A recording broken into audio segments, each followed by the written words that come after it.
안녕하십니까, 하영찬입니다. 이번 영상은 기출문제 풀이 영상이고요. 두 회에 걸쳐서 점유권에 관한 기출문제를 풀어보도록 하겠습니다. 점유권은 통상적으로 한 문제 정도 출제되고 있습니다. 때에 따라서는 두 문제가 나올 수도 있죠. 자, 먼저 대표 사례 예제부터 좀 풀어볼 건데요. 좀 문제가 좀 복잡하긴 한데 점유권에 관한 내용을 다 담고 있어서 제가 이 문제를 뽑아봤어요. 자, 보시면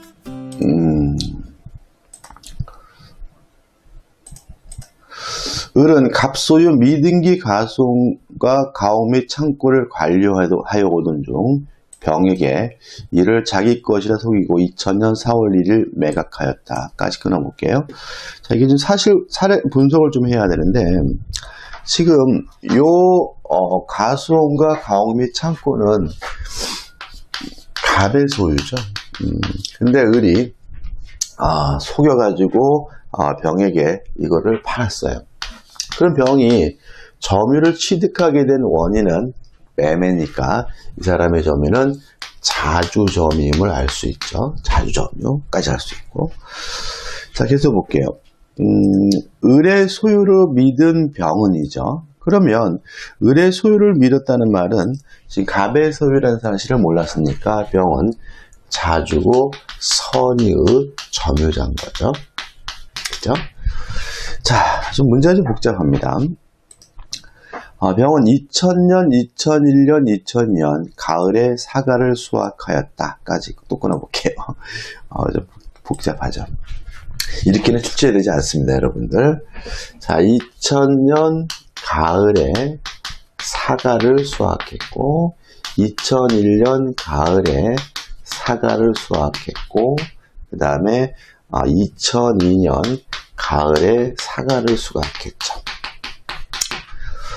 그 다음에 또 있어요. 2001년 늦가을 병은 노후되어 훼손된 가옥의 일부를 30만을 들여 수리하였고 재래식 부엌을 신식으로 개조하였죠.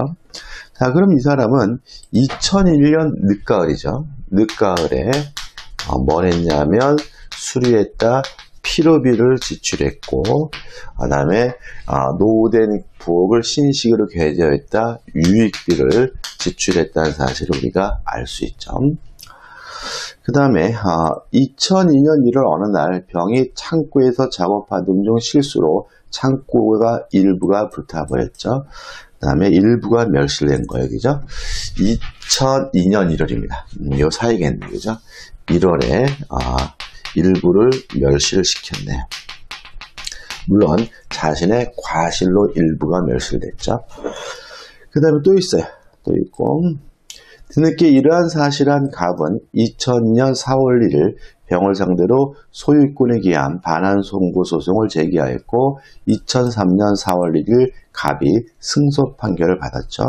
자, 문제는 옳은 걸 찾으라는 건데, 자, 갑이 지금 병에게 소송을 제기했는데 소송을 제기한 시점이 언제냐면 2002년 4월 1일 있죠.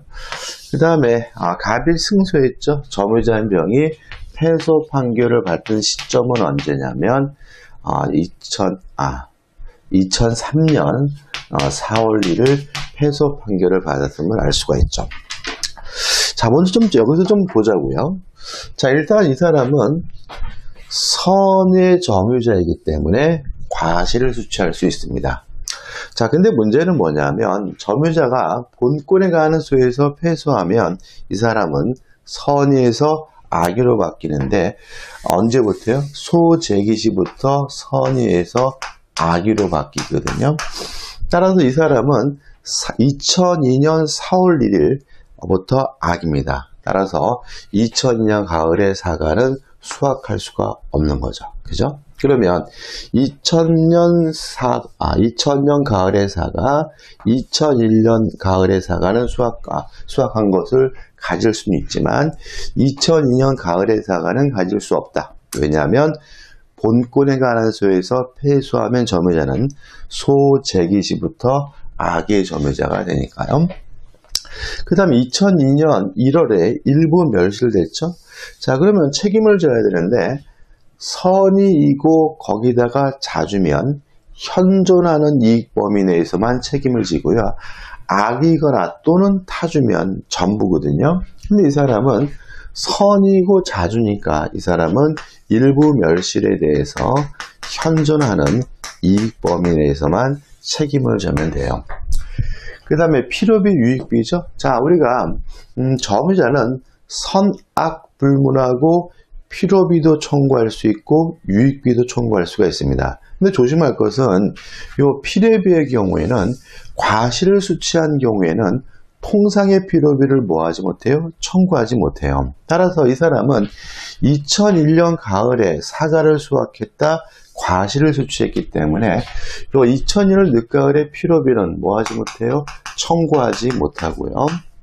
유익비에 대해서만 청구하는 것이 가능하다는 우리가 알 수가 있는 거죠.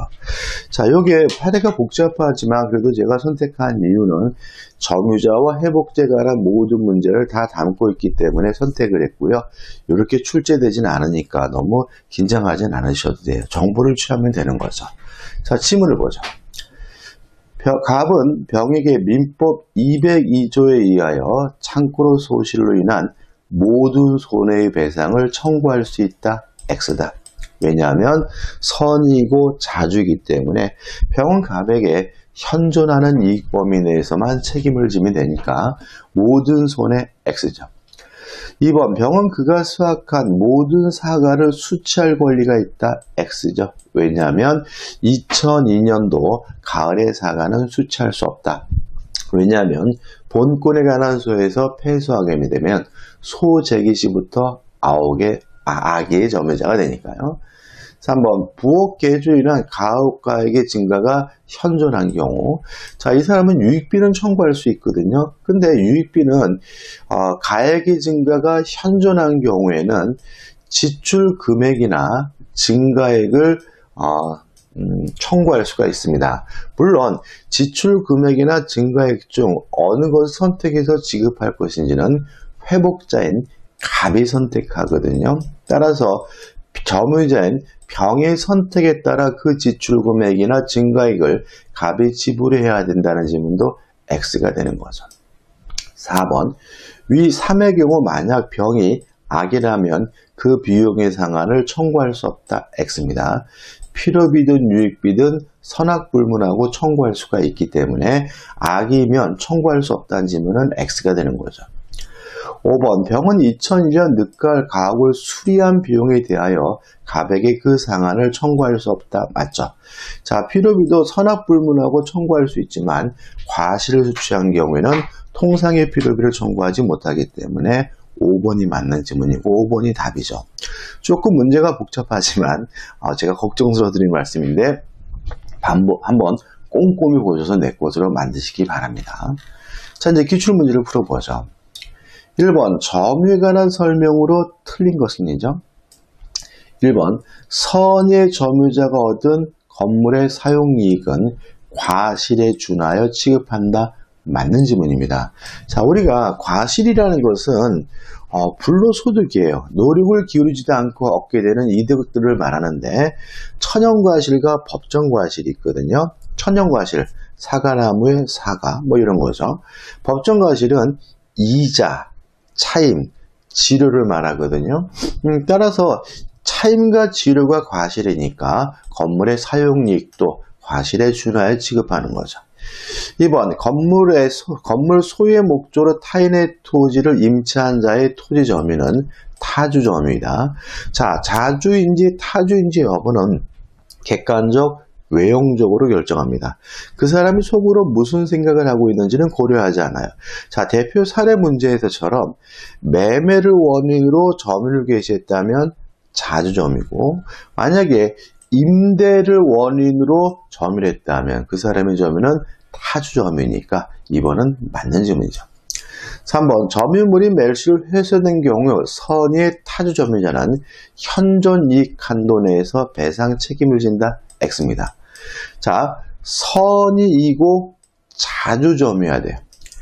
타주점이면 전부, 악이면 전부거든요. 다시 말하면 이게 and 또는 조심하시는데 점유자가 멸실 훼손에 대해서 책임을 지는 경우 선이이고 거기다가 자주 점유하지만 현존이익 한도에서 배상 책임을 지기 때문에 3번은 X고 3번이 답이 되는 거죠.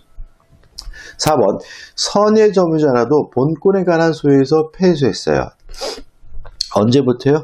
패소한 때가 아니라 소재기 시부터니까 패소하면 소재기 시부터 악의의 점유자로 본다. 맞는 지문이고요. 5번, 공사대금 지급을 위해 부동산 양도담보 설정의 취지로 분양계약을 체결한 경우 수분양자는 목적 부동산을 간접 점유하게 된다. 간접 점유자는 자신의 물건을 타인에게 지배시키고 있는 것이니까 간접 점유자가 되겠죠. 답은 뭐죠? 3번이 됩니다. 2번, 간접 점유에 관한 설명으로 틀린 것을 찾으라고 합니다.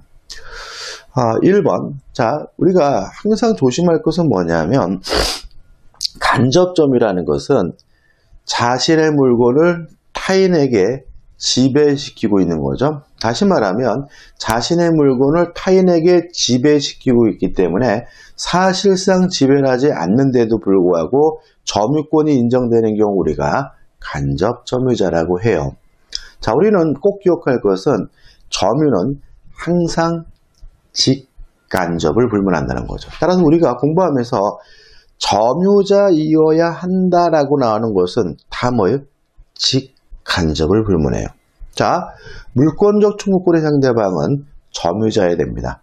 직간접을 불문합니다. 취득 시효하기 위해서 타인의 부동산을 점유하고 있어야 됩니다. 직간접을 불문합니다. 또 유치권자도 반드시 점유하고 있어야 됩니다. 직간접을 불문해요. 자, 주택 임차인은 목적물을 인도받아서 점유하고 주민등록을 하면 이 길날 뭘 갖게 되냐면 대항력을 갖게 되는데 인도받고 점유하는 것도 직간접을 불문합니다. 따라서 주택 임차인이 간접 점유하고 있는 경우에도 대항 요건을 갖추면 대항력을 취득할 수가 있는 거거든요.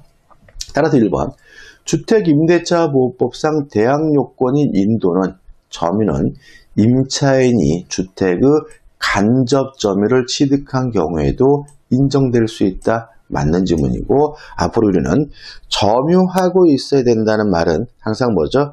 직간접을 불문하는 거죠. 2번도 마찬가지죠.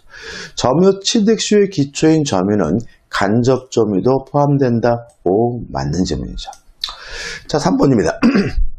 점유권을 이유로 반환을 청구하려면 침탈이 있어야 되거든요. 침탈이라는 것은 뭐냐면 점유자의 의사에 반해서 점유를 박탈당하는 것을 말합니다. 물건을 훔쳐가거나 뺏어간 경우를 말하거든요. 3번을 보시면 직접 점유자가 그 점유를 임의로 양도했어요. 임의로 양도했다는 말은 스스로 인도했다는 얘기고 따라서 침탈이 아닌 거죠. 그 점유 이전이 간접 점유자의 의사에 반하더라도 간접 점유가 침탈된 것은 아니다. 맞는 지문이죠. 4번, 간접 점유자도 사실상 지배하지 않고 있지만 점유권이 인정되는 사람이니까 점유권에 기한 물권 청구권인 점유보호청구권이 인정이 되거든요. 따라서 간접 점유자에게는 점유보호청구권이 인정되지 않는다는 지문은 X가 되고요. 답은 뭐죠? 4번이 되는 거죠. 5번입니다. 점유 매개 관계, 가장 대표적인 것이 임대차죠. 자, 임대차 계약을 통해서 타인에게 지배시키고 있다면 임대인은 뭐죠? 간접 점유자고요. 물론 그 임대차 계약이 무임이 밝혀졌더라도 임대는 여전히 간접 점유자이니까 점유 매개를 발생시키는 법률행위가 무효로 하더라도 간접 점유는 인정될 수 있다. 맞는 지문이죠. 따라서 틀린 것은 4번이고 4번이 답이 됩니다. 3번입니다. 점유에 관한 설명으로 옳은 것을 1번, 점유자의 점유가 자주 점유인지 타주 점유인지 여부는 주관적 의사는 고려하지 않고 점유를 개시하게 된 그 원인을 객관적 외형적으로 따져야 된다는 것이 우리 판례 입장이므로 점유자의 내심의 의사에 의하여 결정된다는 질문은 X가 되고요. 2번입니다. 점유자의 점유권한에 관한 주장이 인정되지 않는다는 것만으로 자주점유 주장이 깨진다. X입니다. 자, 왜 X냐면 자주점임은 추정을 받아요. 따라서 점유자 스스로가 자주점임을 입증할 필요는 없거든요. 자, 그럼 생각해 보자고요. 입증할 필요가 없는 사람이 입증하려고 시도했다가 실패했다는 것만으로는 자주점유 주장이 깨지는 건 아니죠. 회복자 측에서 상대방 측에서 이 사람의 점유가 자주점유가 아니라는 사실을 입증해야 비로소 추정이 깨지니까 2번 점유자의 점유 권한에 관한 주장이죠. 그러니까 누가 주장했죠? 점유자가요. 점유자가 입증하려고 실패했다는 이유만으로는 자주점유 주장이 깨지는 것은 아니니까 점유자의 점유 권한에 관한 주장이 인정되지 않는 것만으로도 자주점유 주장이 깨진다. X가 되는 거죠.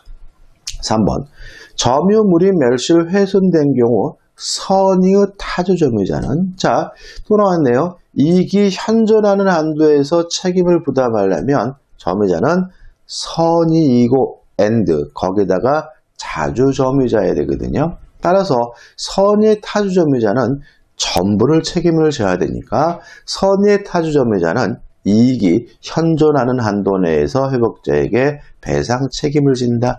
X가 되는 거죠. 자, 4번입니다. 악의 점유자는 과실수취권이 없어요. 따라서 수취한 과실이 있다면 부당이득으로 반환을 하고요.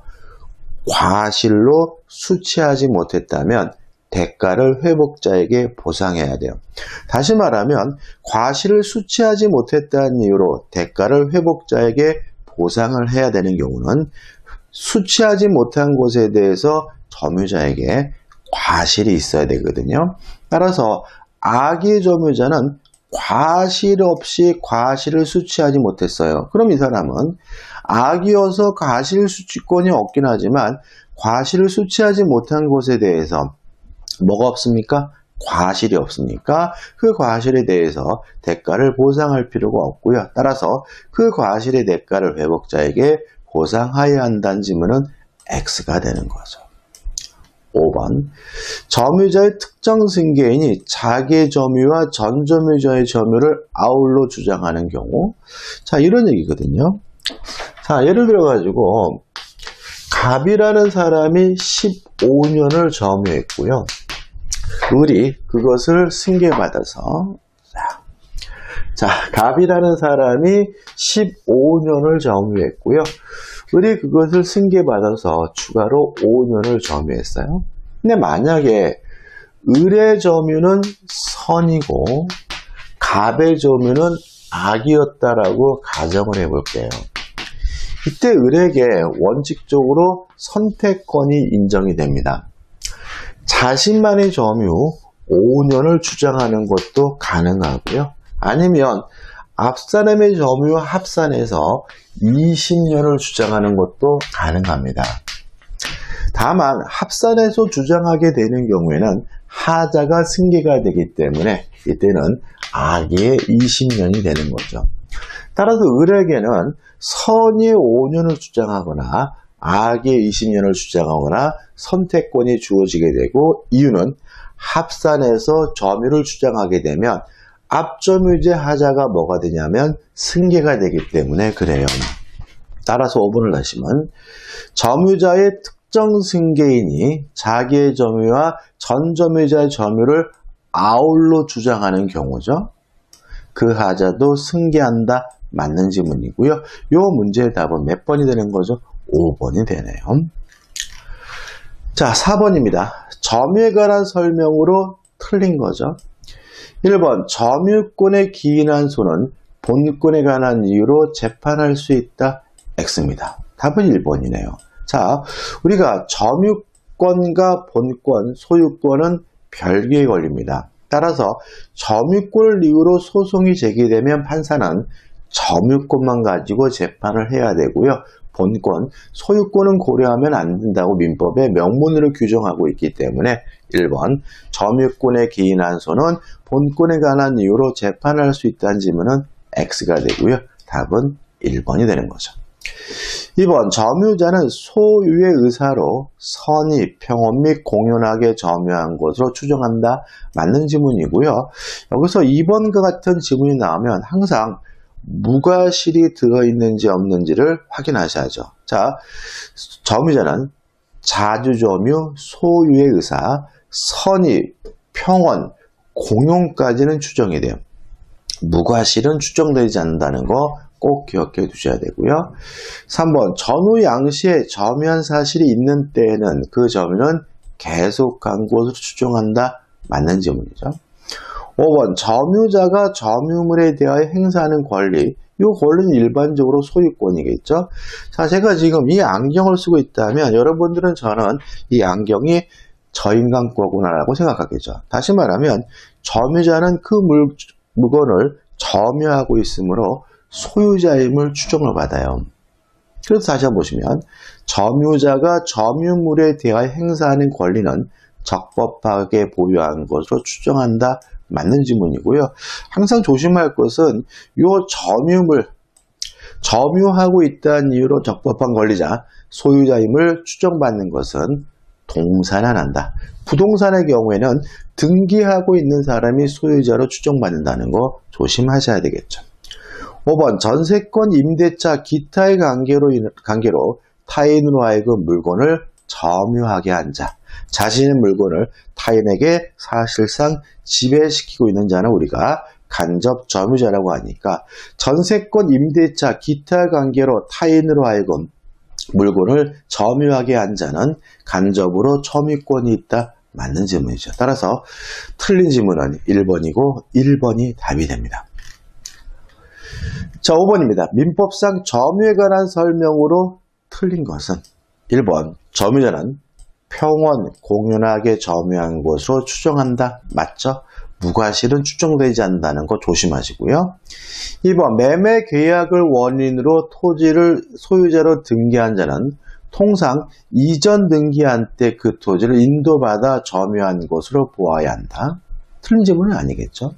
3번 점유자가 점유물에 대하여 행사하는 권리는, 행사하는 소유권은 적법하게 보유한 것으로 추정한다. 맞는 지문이죠. 자, 4번 악의 점유자는 과실 수취권이 없으니까 수취한 과실은 부당이득으로 반환을 해줘야 되고요.